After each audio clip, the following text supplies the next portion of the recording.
Hello નમસ્કાર મિત્રો, આપણી યુટ્યુબ ચેનલ ગુજરાત જીકે ગુરુ પર હું પંકજ કંજરિયા તમારું હાર્દિક સ્વાગત કરું છું. મિત્રો, આજે આપણે આ વિડીયોની અંદર ગુજરાતનો સંપૂર્ણ ઇતિહાસ જે છે એ સ્ટેપ બાય સ્ટેપ જોવાના છીએ. ઓકે, પહેલાં 100 MCQ આપણે જોશું. એક વિડીયોમાં 100 MCQ, પછી એના પછીના વિડીયોમાં બીજા 100 MCQ, એવી રીતે 700થી 800 MCQ દ્વારા સંપૂર્ણ ગુજરાતનો ઇતિહાસ જે છે આપણી આ ચેનલ દ્વારા આપણે પૂર્ણ કરવાના છીએ. અને જે સંપૂર્ણ ઇતિહાસ જે છે એ તમને આવનારી AMC ક્લાર્ક હોય, RMC ક્લાર્ક હોય, ગૌણ સેવાની પરીક્ષા હોય, CCCની મેન્સ હોય, પંચાયત સેવાની હોય, અથવા તો GPSCની કોઈ પણ પરીક્ષાની અંદર આ સંપૂર્ણ વિડીયો જે છે, આ ઇતિહાસ જે છે એ તમને ખૂબ જ કામમાં આવવાનો છે. અને આપણી આ યુટ્યુબ ચેનલ ગુજરાત જીકે ગુરુ પર જો તમે નવા હોય અને ચેનલને હજી સુધી સબસ્ક્રાઈબ નથી કરી તો સબસ્ક્રાઈબ કરી લો. ઓકે, અને બેલ આઇકોન પર ક્લિક કરી લો જેથી કરીને તમને તમામ વિડીયોની નોટિફિકેશન છે એ મળતી રહે. અને આપણી આ ટેલિગ્રામ ચેનલ છે ગુજરાત જીકે ગુરુ, એને પણ તમે ફોલો કરી લેજો. ત્યાંથી પણ તમને તમામ અપડેટ જે છે એ આપવામાં આવશે. ટેલિગ્રામ ચેનલની લિંક પણ વિડીયોની નીચે આપેલી છે.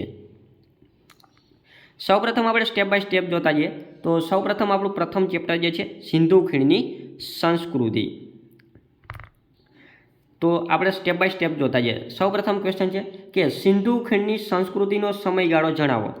સિંધુ ખીણની સંસ્કૃતિ જે છે એનો સમયગાળો જણાવો. આપણું પ્રથમ ચેપ્ટર છે સિંધુ ખીણની સભ્યતા. તો સિંધુ ખીણની સંસ્કૃતિ જે છે એનો સમયગાળો આપણે માણીએ તો ઈસવીસન પૂર્વેની વાત કરવામાં છે, બિફોર ક્રાઇસ્ટ. ઓકે, તો ઈસવીસન પૂર્વે 3250થી લઈને ઈસવીસન પૂર્વે 1750 આ સિંધુ ખીણની સંસ્કૃતિનો સમયગાળો માનવામાં આવે છે. ત્યાર પછી સિંધુ ખીણની સભ્યતાનું ખોદકામ સૌપ્રથમ ક્યારે કરવામાં આવ્યું? સૌપ્રથમ વાત પૂછી છે. ઓકે, સિંધુ ખીણની સંસ્કૃતિનું સૌપ્રથમ ખોદકામ ક્યારે કરવામાં આવ્યું? તો એ 1893ની અંદર સૌપ્રથમ સિંધુ ખીણની સંસ્કૃતિનું ખોદકામ કરવામાં આવ્યું હતું. ઓકે, અહીંયા સિંધુ ખીણની સભ્યતાની વાત, એનું ખોદકામની વાત કરવામાં, એવું નથી કીધું કે ગુજરાતમાં કીધું છે. ઓલ ઓવર સિંધુ ખીણની સંસ્કૃતિનું સૌપ્રથમ ખોદકામ છે 1893માં કરવામાં આવ્યું, એની આપણે વાત કરવામાં આવીએ છીએ. સિંધુ ખીણની સંસ્કૃતિના અવશેષો સૌથી વધારે નગરો ક્યાંથી પ્રાપ્ત થયા છે? સૌથી વધારે નગરો જે છે ક્યાંથી પ્રાપ્ત થયા છે? સિંધુ ખીણની સંસ્કૃતિના અવશેષોના સૌથી વધારે નગરો ક્યાંથી પ્રાપ્ત થયા છે? તો એ આપણને ગુજરાતમાંથી મળ્યા છે. સિંધુ ખીણની સંસ્કૃતિના સૌથી વધારે જો નગરો આપણને મળ્યા હોય તો આપણને ગુજરાતમાંથી મળ્યા છે. જો રાજસ્થાનમાંથી મળ્યા છે, ગુજરાતમાંથી મળ્યા છે, પાકિસ્તાનમાંથી મળ્યા છે, તો અલગ અલગ જગ્યાએ મળ્યા છે. પરંતુ સૌથી વધારે જો નગરો આપણને મળ્યા હોય તો ગુજરાતમાં રંગપુર મળ્યું. ઓકે, રંગપુર મળ્યું, રોજડી મળ્યું, કુંતાસી મળ્યું, લોથલ મળ્યું, ધોળાવીરા મળ્યું. તો આવા તો ઘણા બધા નગરો જે છે આપણને ગુજરાતમાંથી મળ્યા છે સિંધુ ખીણની સંસ્કૃતિના. ત્યારબાદ છે ઈસવીસન પૂર્વે 1893માં રોબર્ટ બ્રુસ ફૂટ.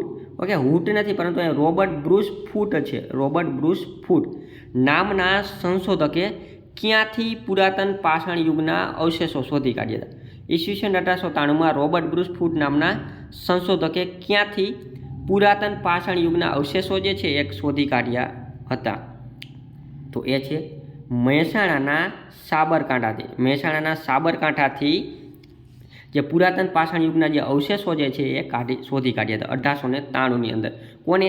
તો કે રોબર્ટ બ્રુસ ફૂટ નામના સંશોધકે. સિંધુ ખીણની સંસ્કૃતિએ ગુજરાતમાં ક્યારે પ્રવેશ કર્યો? મતલબ કે જે સિંધુ ખીણની સંસ્કૃતિના સૌપ્રથમ ગુજરાતમાં ક્યારે અવશેષો એમાં જોવા મળ્યા હતા? તો એ ઈસવીસન પૂર્વે 2000ની સાલમાં સિંધુ ખીણની સંસ્કૃતિના માટે ગુજરાતની અંદર એના અવશેષો આ ઈસવીસન પૂર્વે 2000ની સાલમાં પણ જોવા મળે છે. ત્યારબાદ છે નર્મદા ખીણ પ્રદેશમાં કયા સંશોધકે વિશિષ્ટ નિમ્ન પાષાણ ઉદ્યોગની 30 જેટલી જગ્યાઓ શોધી કાઢી? નર્મદાના જે ખીણ પ્રદેશો જે છે એમાં એક સંશોધક હતા કે જેમણે નિમ્ન પાષાણ ઉદ્યોગની 30 જેટલી જે જગ્યાઓ જે છે એ શોધી કાઢી હતી. તો એ હતા RN મહેતા. કોણ? RN મહેતાએ 30 જેટલા ઉદ્યોગોની જગ્યાઓ શોધી કાઢી નર્મદાના ખીણ પ્રદેશમાં. ક્યાં? નર્મદા નદીના ખીણ પ્રદેશમાં. ત્યારબાદ છે રંગપુરની શોધ ક્યારે કરવામાં આવી? તો જો ગુજરાતની અંદર સિંધુ ખીણની સભ્યતાનું સૌપ્રથમ શોધાયેલું જો કોઈ નગર હોય તો એ છે રંગપુર. તો આ રંગપુરની શોધ ક્યારે કરવામાં આવી હતી? તો રંગપુરની શોધ જે છે એ 1931ની અંદર સૌ પ્રથમ ગુજરાતમાં શોધ કરવામાં આવી હતી અને રંગપુર જે છે એ સિંધુ ખીણની સભ્યતાનું ગુજરાતમાં સૌ પ્રથમ મળી આવેલું સ્થળ છે. આ રંગપુર જે છે એ હાલમાં કયા જિલ્લામાં આવેલું છે? રંગપુર. તો યાદ રાખો, રંગપુર જે છે હાલમાં આવેલું છે અમદાવાદ જિલ્લાની અંદર. પહેલાં સુરેન્દ્રનગર જિલ્લાના લીંબડી તાલુકાની અંદર આ રંગપુર આવેલું હતું, પરંતુ હાલમાં અત્યારે અમદાવાદ જિલ્લાની અંદર આ રંગપુર જે છે એ આવેલું છે. રંગપુરની શોધ કોને કરી હતી? તો રંગપુરની શોધ જે છે એ માધવ સ્વરૂપ વત્સ સૌ પ્રથમ શોધ 1931માં જ્યારે મળ્યું ને એની સૌ પ્રથમ શોધ માધવ સ્વરૂપ વત્સ દ્વારા કરવામાં આવી હતી. પરંતુ પાછળથી એનું વ્યવસ્થિત રીતે ખોદકામ અને સંશોધન જે છે ડૉક્ટર એસ.આર. રાવે પણ કર્યું હતું 1954માં. ભારતમાં સિંધુ સભ્યતાનું પ્રાચીન નગર કયું મળી આવેલું છે? ભારતની અંદર સિંધુ સભ્યતાનું પ્રાચીન નગર કયું મળી આવ્યું છે? તો પ્રાચીન નગર જે છે એ રંગપુર મળી આવ્યું હતું. રંગપુર. ઓકે, 1931ની અંદર. ચિત્રકળાની શોધ સિંધુ સભ્યતાની કઈ જાતિના લોકો દ્વારા કરવામાં આવી હતી? તો ચિત્રકળાની શોધ જે છે એ સિંધુ સભ્યતાની કઈ જાતિના લોકો દ્વારા કરવામાં આવી હતી? તો એ જે છે રંગપુર દ્વારા. ઓકે, રંગપુરના લોકો દ્વારા ચિત્રકળાની શોધ કરવામાં આવી હતી. રંગપુર જે છે કઈ નદીના કિનારે આવેલું છે? તો યાદ રાખો, રંગપુર જે છે એ આવેલું છે આપણા ભોગાવો નદીના કિનારે. ઓકે, ભોગાવો નદીના કિનારે. ઓકે, સુરેન્દ્રનગર જિલ્લામાંથી થઈ અમદાવાદ જિલ્લાની અંદર સુની નીકળી આ ભોગાવો નદી જે છે નીકળે છે. ઓકે, ભોગાવો. તો આ ભોગાવો જે છે એ ભોગાવો નદીના કિનારે આ રંગપુર શહેર જે છે વસેલું હતું. સિંધુ સભ્યતાના કયા નગરમાંથી માટીના વાસણોમાં હરણ, મોર અને બળદ પશુ પંખીની આકૃતિ જોવા મળે છે? સિંધુ સભ્યતાના કયા નગરમાંથી આપણને હરણ છે, મોર જે છે, બળદ જે છે, પશુ પંખી છે વગેરેની આકૃતિ જોવા મળે છે? તો એ છે રંગપુર. ક્યાં? રંગપુરમાંથી આપણને મળે છે. સિંધુ સભ્યતાના કયા નગરમાંથી ડાંગરની ફોતરીઓ મળેલી છે? સિંધુ સભ્યતાના કયા નગરમાંથી ડાંગરની ફોતરીઓ મળી આવેલી છે? તો એ છે રંગપુરમાંથી. ક્યાંથી? રંગપુરમાંથી આપણને ડાંગરની ફોતરીઓ જે છે એ મળી આવેલી છે. લોથલ શબ્દનો અર્થ શું થાય છે? લોથલ છે એનો અર્થ શું થાય? તો લાશનો ટીંબો એટલે લોથલ. ઓકે, લોથલ શબ્દનો અર્થ થાય છે. આ લોથલ જે છે કયા તાલુકામાં આવેલું છે? તો લોથલ જે છે ને એ ધોળકા તાલુકામાં આવેલું છે. અમદાવાદ જિલ્લાના ધોળકા તાલુકાની અંદર આ જે લોથલ જે છે સરગાવલા ગામ પાસે આ લોથલ જે છે એ આવેલું છે. લોથલનું ખોદકામ ક્યારે કરવામાં આવ્યું હતું? તો લોથલનું ખોદકામ જે છે એ કરવામાં આવ્યું હતું 1954ની અંદર. લોથલનું ખોદકામ 1954માં કરવામાં આવ્યું હતું. સિંધુ સભ્યતાનું સ્થળ આ લોથલ કઈ નદીના કિનારે આવેલું છે? તો યાદ રાખો, લોથલ જે છે એ પણ ભોગાવો નદીના કિનારે જ આવેલું છે. લોથલ ભોગાવો નદીના કિનારે આવેલું છે.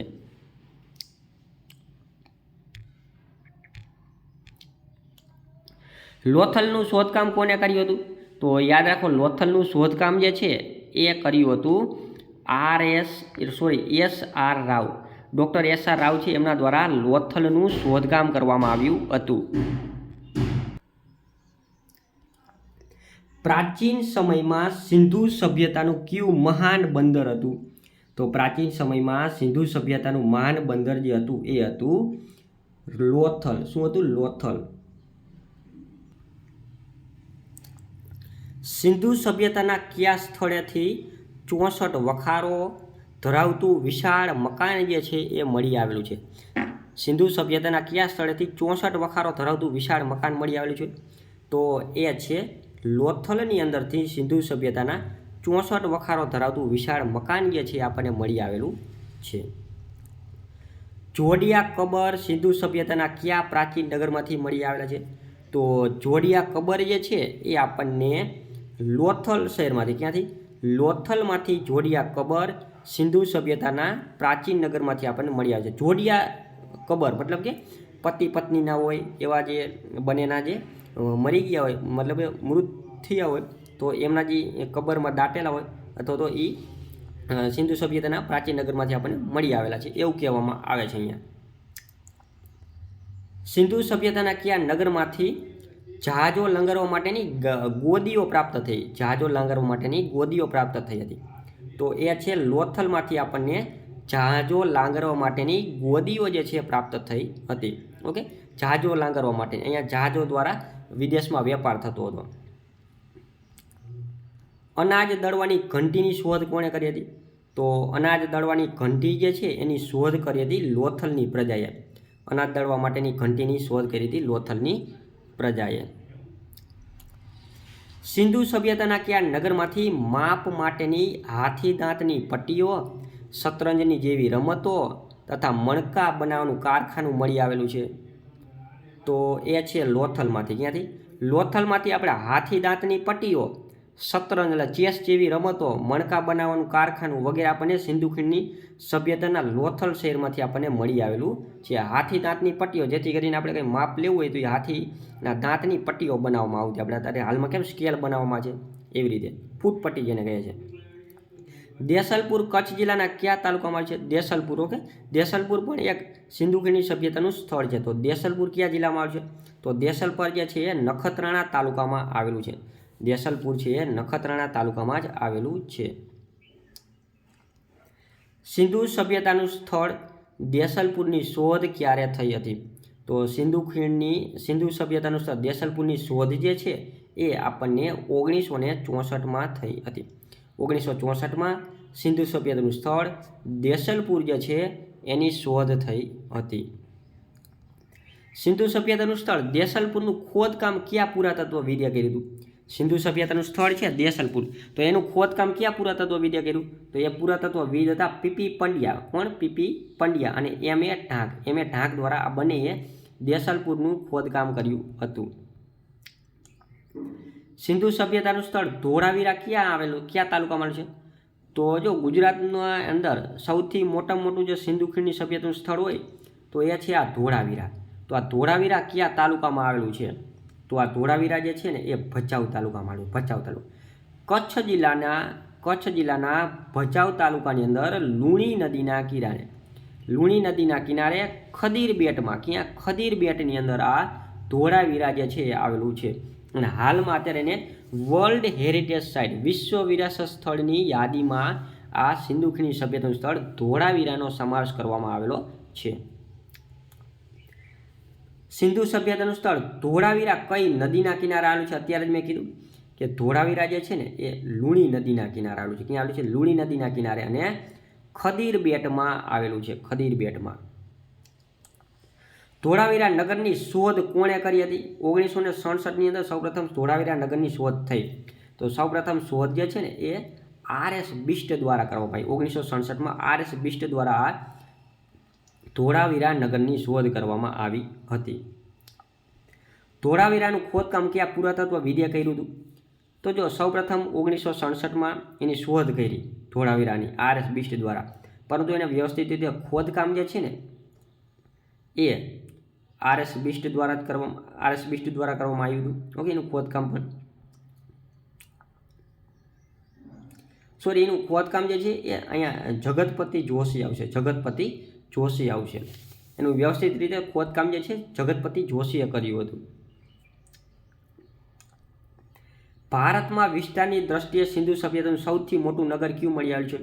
તો આખા ભારતમાં વાત કરવામાં આવે છે કે વિસ્તારની દ્રષ્ટિએ સૌથી મોટું સિંધુ સભ્યતાનું સ્થળ હોય તો એ છે આ ધોળાવીરા. ઓકે, આખા ભારતમાં સૌથી મોટું છે. ધોળાવીરાને સ્થાનિક લોકો કયા નામથી ઓળખે છે? ધોળાવીરા જે છે એને સ્થાનિક લોકો શું કહે છે? તો ધોળાવીરા જે છે એને સ્થાનિક લોકો કોટડા કહીને ઓળખાવે છે. શું કહે છે? કોટડા કહે છે. ધોળાવીરાને સ્થાનિક લોકો કોટડા તરીકે ઓળખે છે.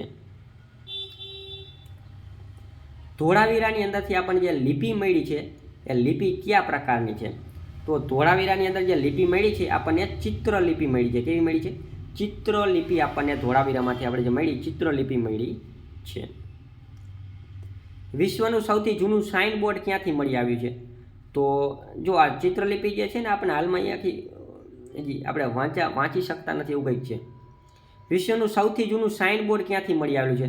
તો વિશ્વનું સૌથી જૂનું સાઇન બોર્ડ જે છે એ આપણને ધોળાવીરામાંથી મળી આવેલું છે. ધોળાવીરામાંથી આપણને વિશ્વનું સૌથી જૂનું સાઇન બોર્ડ જે છે આપણને મળી આવેલું છે. રોજડી રાજકોટ જિલ્લાના કયા તાલુકામાંથી મળી આવેલું છે? જો લોથલ, રોજડી, રંગપુર ને ધોળાવીરા મોટા નગરો જે છે સિંધુ ખીણની સભ્યતાના ગુજરાતમાં, તો એમાંનું એક છે આ રોજડી. ઓકે, રોજડી. તો રોજડી જે છે એ ક્યાંથી મળી આવેલું છે? રોજડી આપણને ગોંડલ તાલુકામાં જ મળ્યું. રાજકોટ જિલ્લાના ગોંડલ તાલુકામાંથી આ રોજડી સ્થળ જે છે આપણને મળી આવેલું છે. અને આ રોજડી જે છે કઈ નદીના કિનારે આવેલું છે? તો યાદ રાખો, રોજડી જે છે એ ભાદર નદીના કિનારે આવેલું છે. કે ભાદર નદીના કિનારેથી આપણને આ રોજડી જે છે એ મળી આવેલું છે. સિંધુ ખીણની સભ્યતાનું સ્થળ છે. કાંસાની કુવાડી અને 5 તાંબા કયા નગરમાંથી મળી આવે છે? કાંસાની કુવાડી અને 5 તાંબા કયા નગરમાંથી મળી આવેલા છે? તો યાદ રાખો, એ આપણને રોજડીમાંથી મળી આવેલ છે. કાંસાની કુવાડી અને 5 તાંબા આપણને રોજડીમાંથી મળી આવેલા છે. સિંધુ સભ્યતાનું પ્રાચીન નગર કુંતાસી મોરબી જિલ્લાના કયા તાલુકામાંથી મળી આવેલું છે? જો સિંધુ સભ્યતાનું પ્રખ્યાત સ્થળ છે કુંતાસી, તો આપણે મોરબી જિલ્લામાંથી મળ્યું છે. પરંતુ મોરબી જિલ્લાના કયા તાલુકામાંથી? તો માળિયા તાલુકામાંથી આપણને આ કુંતાસી છે એ મળી આવેલું છે. સિંધુ ખીણની સભ્યતાનું સ્થળ છે. સિંધુ સભ્યતાનું સ્થળ કુંતાસીનું ખોદકામ કોણે કર્યું હતું? તો કુંતાસીનું ખોદકામ છે એ આપણે પીપી પંડ્યા દ્વારા કરવામાં આવેલું છે. કોના દ્વારા? પીપી પંડ્યાએ કર્યું હતું. કયા નગરમાંથી પુષ્કળ પ્રમાણમાં નીલમ નામના પથ્થર મળી આવે છે? કયા નગરમાંથી પુષ્કળ પ્રમાણમાં નીલમ નામના પથ્થર મળી આવે છે? તો એ છે કુંતાસીમાંથી. ક્યાંથી? કુંતાસીમાંથી આપણને નીલમ નામના પથ્થર જે છે આપણને મળી આવ્યા છે. સિંધુ સભ્યતાના કયા નગરની ફરતે 2 દિવાલો આવેલી હતી જેમાંની જે માટી અને ઈંટની બનેલી હતી? સિંધુ સભ્યતાના કયા નગરની ફરતે 2 દિવાલો આવેલી હતી જે માટી અને ઈંટની બનેલી હતી? તો એ છે કુંતાસી. શું છે? કુંતાસી. સિંધુ સભ્યતાનું સ્થળ સુરકોટડા કયા જિલ્લામાં આવેલું છે? તો સુરકોટડા જે છે એ કચ્છ જિલ્લામાં આવેલું છે. સિંધુ સભ્યતાનું સ્થળ સુરકોટડા જે છે એ કચ્છ જિલ્લાની અંદર આવેલું છે. સુરકોટડાનું ખોદકામ ક્યારે કરવામાં આવ્યું? તો સુરકોટડાનું ખોદકામ જે છે ને એ 1964માં કરવામાં આવ્યું હતું. 1964માં સુરકોટડાનું ખોદકામ જે છે એ કરવામાં આવ્યું હતું. સુરકોટડાનું ખોદકામ કોણે કરાવ્યું હતું? તો યાદ રાખો, સુરકોટડાનું ખોદકામ જે છે ને એ પીપી પંડ્યાએ કરાવ્યું હતું. કોણે? પીપી પંડ્યાએ સુરકોટડાનું ખોદકામ જે છે એ કરાવ્યું હતું. સિંધુ સભ્યતાના કયા સ્થળમાં અગ્નિકુંડ સાથેના બાંધકામના અવશેષો મળ્યા? અગ્નિકુંડ સાથેના બાંધકામના અવશેષો મળ્યા છે. તો એ છે આપણે સુરકોટડા. સુરકોટડામાંથી આપણે અગ્નિકુંડ સાથેના બાંધકામના અવશેષો મળી આવેલા છે. સિંધુ સભ્યતાના કયા નગરમાંથી હળ વડે ખેડાયેલા ખેતરના અવશેષો મળી આવ્યા છે? તો હળ વડે ખેડાયેલા ખેતરના અવશેષો જે છે આપણને સુરકોટડામાંથી મળી આવેલા છે. સિંધુ સભ્યતાના પ્રાચીન સ્થળ લાખાબાવળ અને આમરા કયા જિલ્લામાંથી આવેલા છે? સિંધુ સભ્યતાના પ્રાચીન સ્થળ લાખાબાવળ અને આમરા કયા જિલ્લામાંથી મળી આવેલું છે? તો એ છે જામનગર જિલ્લામાંથી આપણને મળી આવેલા છે. આટકોટ અને રોજડી નામના સિંધુ સભ્યતાના નગરો કયા જિલ્લામાંથી આવેલા છે? આટકોટ અને રોજડી જે છે એ પણ આપણને રાજકોટ જિલ્લામાંથી જ મળી આવેલા છે. જો આટકોટ એ રાજકોટમાં આવ્યું અને રોજડી રાજકોટ જિલ્લાની અંદર આપણને એના સિંધુ ખીણની સંસ્કૃતિના અવશેષો જે છે આપણને મળી આવેલા છે. સિંધુ સભ્યતાના સ્થળ કોટ, પેઢામલી અને લાંગણાજ કયા જિલ્લામાં આવેલા છે? સિંધુ સભ્યતાના આપણા ગુજરાતમાં સૌથી વધારે સ્થળો મળી આવેલા છે. આપણે આગળ જોયું હતું. તો એમાં જે કોટ, પેઢામલી, લાંગણાજ જેવા જે સ્થળો જે છે સિંધુ સભ્યતાના એ કયા જિલ્લામાં આવેલા છે? તો આ જે સ્થળો જે છે ને એ આપણને મહેસાણા જિલ્લામાંથી મળી આવેલા છે. સિંધુ સભ્યતાના સ્થળ કોટ, પેઢામલી આ બધા સ્થળો જે છે આપણને મહેસાણા જિલ્લામાંથી મળી આવેલા છે. ત્યાર પછી સિંધુ સભ્યતાના કયા પ્રાચીન નગરમાંથી તાંબાના ઓજારો, છરીઓ, છીણીઓ, સડીઓ અને કડીઓ જે છે આપણને મળી આવેલ છે? તો સિંધુ સભ્યતાના સ્થળ જે છે દેસલપુર. ઓકે, દેસલપુરમાંથી આપણને તાંબાના ઓજારો મળી આવે છે. છરીઓ, છીણીઓ, સળીઓ, કડીઓ આ બધું આપણને દેસલપુરમાંથી મળી આવેલું છે. અને આ દેસલપુર જે છે એ કયા જિલ્લામાં આવેલું છે એ તમારે કોમેન્ટની અંદર જરૂર બતાવજો. દેસલપુર કયા જિલ્લામાં આવેલું છે કોમેન્ટમાં બતાવો. તાજેતરમાં ભાવનગર જિલ્લાના કયા તાલુકામાંથી પાદરી નામનું સિંધુ સભ્યતાનું પ્રાચીન નગર પ્રાપ્ત થઈ ગયું? તો પાદરી નામનું એક સિંધુ સભ્યતાનું સ્થળ જે છે આપણે નગર મળી આવેલું છે. તો એ ભાવનગર જિલ્લાના તળાજામાં, ભાવનગર જિલ્લાના તળાજામાંથી આપણને આ પાદરી નામનું સિંધુ સભ્યતાનું સ્થળ જે છે આપણને મળી આવેલું છે. ત્યારબાદ જે ગુજરાતમાં આપણે સિંધુ સભ્યતાના સ્થળ જોયા. હવે પૌરાણિક કાળને લગતો આપણે ઇતિહાસ જોઈએ આગળ. પૌરાણિક કાળ તરીકે કોને ઓળખવામાં આવે છે? પૌરાણિક કાળ કોને કહેવામાં આવે? તો જેની માહિતી પુરાણોમાંથી મળે છે એને પૌરાણિક કાળ કહેવામાં છે. ગુજરાતનો પૌરાણિક ઇતિહાસ જેને કહેવામાં છે, જેની માહિતી પુરાણોમાંથી આપણને મળે છે એને પૌરાણિક કાળ કહેવામાં છે. આપણા 18 જેટલા પુરાણો છે, 18 જેટલા પુરાણો છે. ઓકે, પુરાણો અનુસાર પ્રથમ પુરુષ તરીકે કોને ઓળખવામાં આવે છે? પુરાણો પ્રથમ પુરુષ તરીકે કોને ઓળખે છે? તો મનુ ઋષિ જે હતા, આપણે મનુ ઋષિ કહીએ છીએ, તો મનુ ઋષિ જે છે એને પ્રથમ પુરુષ તરીકે ઓળખવામાં આવે છે પુરાણો અનુસાર. ગુજરાતની અંદર પૌરાણિક કાળની શરૂઆત કોના સમયથી શરૂ થાય છે? તો ગુજરાતની અંદર પૌરાણિક કાળની શરૂઆત જે છે એ શરિયાતીના સમયથી થાય છે. શરિયાતીના સમયથી ગુજરાતની અંદર પૌરાણિક ઇતિહાસની શરૂઆત થાય છે. આનર્દ પ્રદેશ તરીકે કયા વિસ્તારને ઓળખવામાં છે? ગુજરાતનો જે ઉત્તર ગુજરાતનો જે વિસ્તાર જે છે એ અને સૌરાષ્ટ્રને આનર્દ પ્રદેશ તરીકે ઓળખવામાં આવતો હતો. ઓકે, મોટાભાગનો વિસ્તાર જ્યાં ઉત્તર ગુજરાતમાં હતો એને આનર્દ પ્રદેશ તરીકે ઓળખવામાં આવતો હતો. આનર્દ જે છે, આનર્દ એને પોતાની રાજધાની કોને બનાવી હતી? તો આનર્દે પોતાની જે રાજધાની જે છે કુશસ્થળીને બનાવી હતી. દ્વારકા પાસેનું કુશસ્થળી સ્થળ હતું એને પોતાની રાજધાની બનાવી હતી. આનર્દના નિધન બાદ આનર્દ પ્રદેશની ગાદી પર કોણ આવ્યું હતું? આનર્દનું નિધન થયું એના બાદ આનર્દ પ્રદેશની ગાદી ઉપર કોણ આવ્યું હતું? તો એ આવ્યું હતું રેવત. ઓકે, રેવત રાજા હતો. એ આનર્દના નિધન બાદ એ આનર્દ પ્રદેશની ગાદી ઉપર આવે છે. ભગવાન શ્રી કૃષ્ણને કોની સાથે સંઘર્ષ થતાં તેઓ સૌરાષ્ટ્ર તરફ પ્રયાણ કર્યું હતું? ભગવાન શ્રી કૃષ્ણને કોની સાથે સંઘર્ષ થતાં તેઓ સૌરાષ્ટ્ર તરફ પ્રયાણ કર્યું હતું? તો જરાસંઘ અને શિશુપાલ સાથે ભગવાન શ્રી કૃષ્ણ જે છે અને જરાસંઘ અને શિશુપાલ સાથે સંઘર્ષ થાય છે. તેથી તેઓ ત્યાં મથુરા છોડીને તેઓ દ્વારકા તરફ પ્રયાણ કરે છે, સૌરાષ્ટ્ર તરફ પ્રયાણ કરે છે. અને અહીંયા સૌરાષ્ટ્રની અંદર આવીને તેઓ દ્વારકા શહેર જે છે વસાવે છે. ભગવાન શ્રી કૃષ્ણએ આનંદ પ્રદેશના કયા રાજાને હરાવ્યા હતા? તો ભગવાન શ્રી કૃષ્ણ જે છે આનંદ પ્રદેશના રેવત રાજા જે છે એને હરાવે છે. ભગવાન શ્રી કૃષ્ણએ રેવતને હરાવીને કયા નગરની રચના કરી હતી? તો ભગવાન શ્રી કૃષ્ણએ રેવતને હરાવીને દ્વારાવતી નામના નગરની રચના કરી હતી.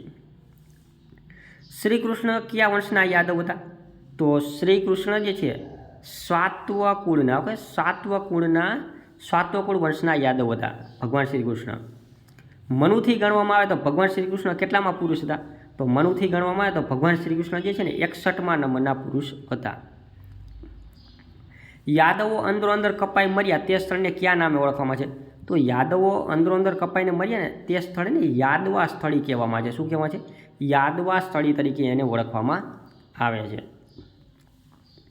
યાદવા સ્થળી કયા જિલ્લામાં આવેલું છે? તો યાદવા સ્થળી જે છે ને હાલમાં ગીર સોમનાથ જિલ્લામાં આવેલું છે. ક્યાં આવેલું છે? ગીર સોમનાથ જિલ્લાની અંદર આ યાદવા સ્થળી જે છે એ આવેલું છે. શ્રી કૃષ્ણ કયા વૃક્ષ નીચે આરામ કરતા હતા ત્યારે જરા નામના પારધીએ તીર માર્યું હતું? તો ભગવાન શ્રી કૃષ્ણ જે છે એ આરામ કરતા હતા મોક્ષ પીપળા નીચે. અત્યારે હાલમાં એને મોક્ષ પીપળો કહે છે. તો પીપળાના વૃક્ષ નીચે તેઓ આરામ કરતા હતા, શેરડી ખાતા હતા. ત્યારે જરા નામનો પારધી જે છે એ પક્ષી સમજીને પગ ઉપર તીર મારે છે. ભગવાન શ્રી કૃષ્ણ જે સ્થળ ઉપર તીર્થઈજા પહોંચી હતી એ સ્થળને હાલમાં કયા નામે ઓળખવામાં છે? તો આ સ્થળને હાલમાં ભાલકા તીર્થ તરીકે ઓળખવામાં આવે છે. ભાલકા તીર્થ તરીકે ઓળખવામાં આવે છે. શ્રી કૃષ્ણે કઈ નદીના કિનારે દેહ ત્યાગ કર્યો?